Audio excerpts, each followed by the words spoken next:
Muchas gracias por esta invitación a este importante congreso.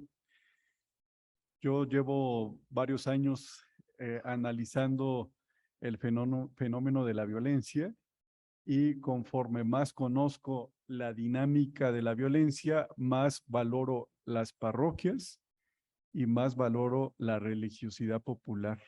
Es lo que quiero desarrollar. Miren, primero, 4 ideas. La persona regula su comportamiento por los vínculos que establece en el entorno. O sea, si ustedes no están dedicados a robar o al crimen organizado, son por los vínculos que tienen con Dios, el vínculo con su territorio, con sus vecinos, con su historia y con su comunidad. Eso, o sea, la persona regula su comportamiento por los vínculos que establece.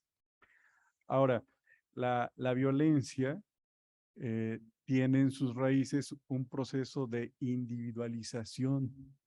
Se aceleró el proceso de individualización y eso ha llevado a desdibujar el límite en la relación con los otros. Se perdió el sentido del límite. Está muy presente lo que yo quiero, lo que yo necesito, mi dolor, mi historia, mi manera de pensar, que me hace pasar los límites y agredir al otro. Segunda idea. Tercera idea, este proceso de individualización ha llevado a que se multipliquen los problemas.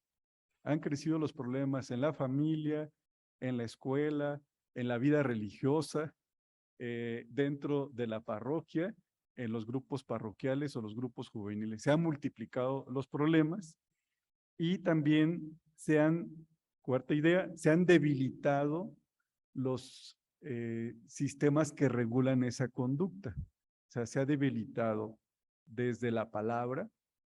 La palabra tenía mucha fuerza para regular comportamiento. Se ha debilitado la palabra, se ha debilitado el consejo. Ya no queremos escuchar consejos. Se ha debilitado la figura del padrino.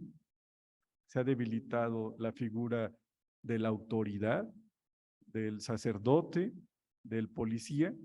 Entonces estamos en un laberinto. Está creciendo este individualismo, nos está desvinculando y se están deteriorando los sistemas que regulan el comportamiento. Podemos decir que el aceleramiento del individualismo ha llevado al deterioro de los sistemas que regulan la conducta y con ello a la multiplicación de los problemas, lo cual se une a la falta de instancias adecuadas para atender la conflictividad social, y todo esto está llevando al uso de la violencia para resolver los problemas. Por otro lado, encontramos una desigualdad en el acceso a los recursos, donde muchos adolescentes y jóvenes han encontrado en el ejercicio de la violencia una manera de acceder al poder negado por la sociedad. El acceso a una relación, ¿cuántas veces escuchamos, verdad? Tengo un primo, tengo un amigo que está en estas economías criminales, una relación o un arma ha sustituido los largos años para terminar una carrera, para acceder a la fuente de empleo o tener poder para influir en la sociedad. Hoy, construyendo una relación o teniendo un arma, pueden acceder a estos beneficios. Algo que se facilita cuando tenemos personas centradas en su historia familiar, en su dolor, en su tragedia, en su herida, desde la cual justifican la pertenencia a estas economías ilegales. Esta incapacidad de resignificar las historias dolorosas ha llevado a la construcción de identidades desde la venganza o el rencor. Finalmente, con respecto a las causas de la violencia, quiero mencionar que esta multiplicación de los conflictos ha colapsado los sistemas de justicia. En el año 2021 solo se denunció el 10% de los delitos que se cometen en México. Y de ese 10%, solo se investigó el 7%. O sea, de esos 100 que se denunciaron, solo el 7% se investigó. Y el 50% de esos quedó en archivo temporal. La mayoría de los delitos quedan sin resolver porque no existen las evidencias. Hay una falta de capacidades instaladas para investigar y construir las evidencias. Predomina la impunidad, que es la falta de capacidades institucionales para reaccionar ante el fenómeno criminal. Agrego, desde el año 2008, los estudios muestran que la violencia de ser más rural pasó a ser más urbana y sobre todo en las zonas de desarrollo, porque se aceleró la desigualdad. Y esto nos hace pensar el tipo de desarrollo que estamos construyendo, porque se están cimentando una desigualdad que se exhibe en las redes sociales, la cual despierta ambición, frustración por no poder acceder al desarrollo y genera enojo social. Ahora, con respecto al mensaje cristiano y la vida de las parroquias, yo quisiera mencionar aquí tres cosas. Primero, que el gran aporte del cristianismo es la posibilidad que nos entrega de resignificar el dolor y el sufrimiento a través de la experiencia de la resurrección. El crucificado ha resucitado es el mensaje central del evangelio. Y ahí está el corazón de la construcción de la paz. Tanta muerte tiene la fuerza para reconstruir la armonía en nuestra sociedad. Pero yo lo que veo es que ha faltado ofrecer, abrir, favorecer la experiencia de Dios que permita resignificar tanto dolor y tanta muerte en fuerza para construir. Se queda más bien en la venganza y el rencor. Primero. Segundo, quiero mencionar que hoy más que nunca está en disputa el territorio por las empresas transnacionales para hacer negocios, por las economías criminales, por la industria de la construcción, etcétera. Y ahí veo lo estratégico de las parroquias como guardianes del territorio, quienes ayudan a valorar y defender la biodiversidad, quienes ayudan a construir la armonía social y recordar la centralidad de Dios como el dueño del territorio. En un mundo que se mira a sí mismo y que pierde control de sus impulsos, es necesario recordar que tenemos un Dios todopoderoso, creador del universo, y con unos valores determinados que ayuden a regular comportamientos, y eso es fundamental para revertir la violencia.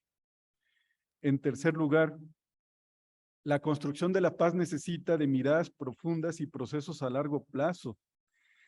Y nuestros gobiernos tienen miradas superficiales y procesos a corto plazo de 3 años o de 5. Y tenemos una ciudadanía que quiere respuestas inmediatas, con un clic resolver la violencia, sin que implique un compromiso ante ella. Estamos delante de un laberinto donde la iglesia necesita tomar el liderazgo desde lo que tiene y lo que puede para emprender un camino de paz, porque tiene la posibilidad de profundizar y la posibilidad de hacer procesos a largo plazo.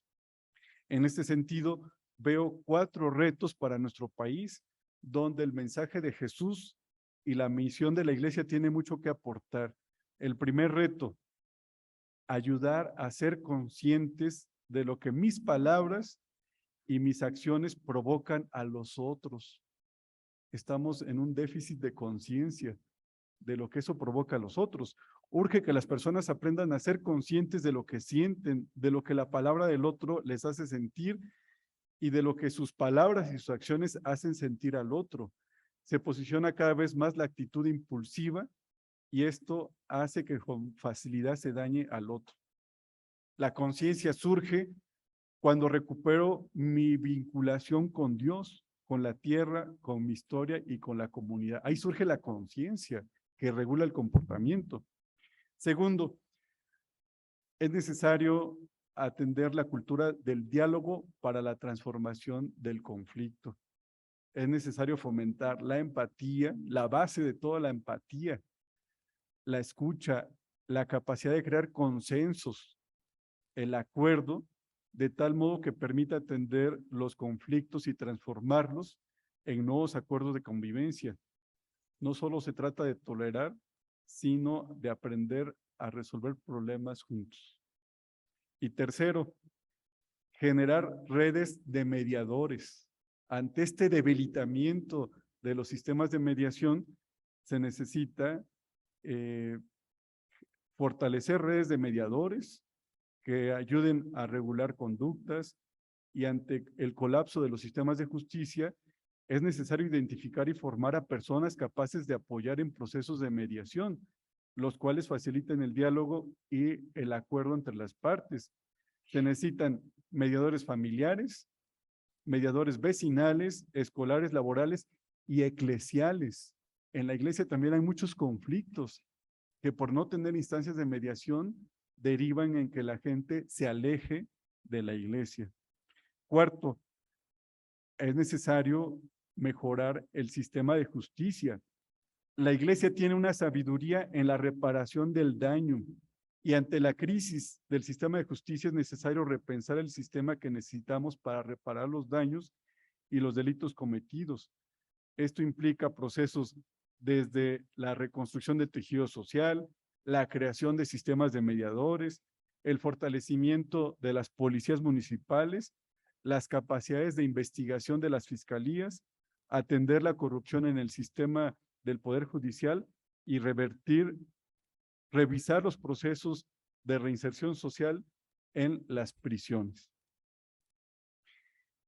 Termino diciendo que la conflictividad social es una oportunidad para animar la organización comunitaria y emprender procesos de construcción de paz, confiados en que es Dios quien lleva el protagonismo para rehacer la armonía en este planeta.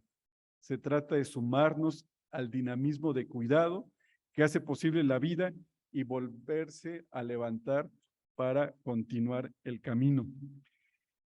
Me dicen que me quedan 10 minutos y ya terminé. Pero,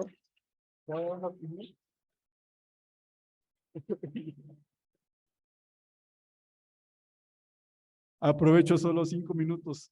Quiero hacer comentarios de lo que escuché. Miren, yo creo que a mí me da gusto escuchar que se reconoce que hay una crisis en las parroquias. Me da gusto. Y yo veo que, yo quisiera decir, abonar, que el párroco no puede hacer todo. Necesita de un equipo. Y eso implica que necesita habilidades para trabajar en equipo. Eso hemos encontrado, que faltan habilidades para trabajar con las religiosas o con los laicos. Entonces, como el seminario da habilidades para resolver problemas, construir consensos, eso es fundamental en una parroquia.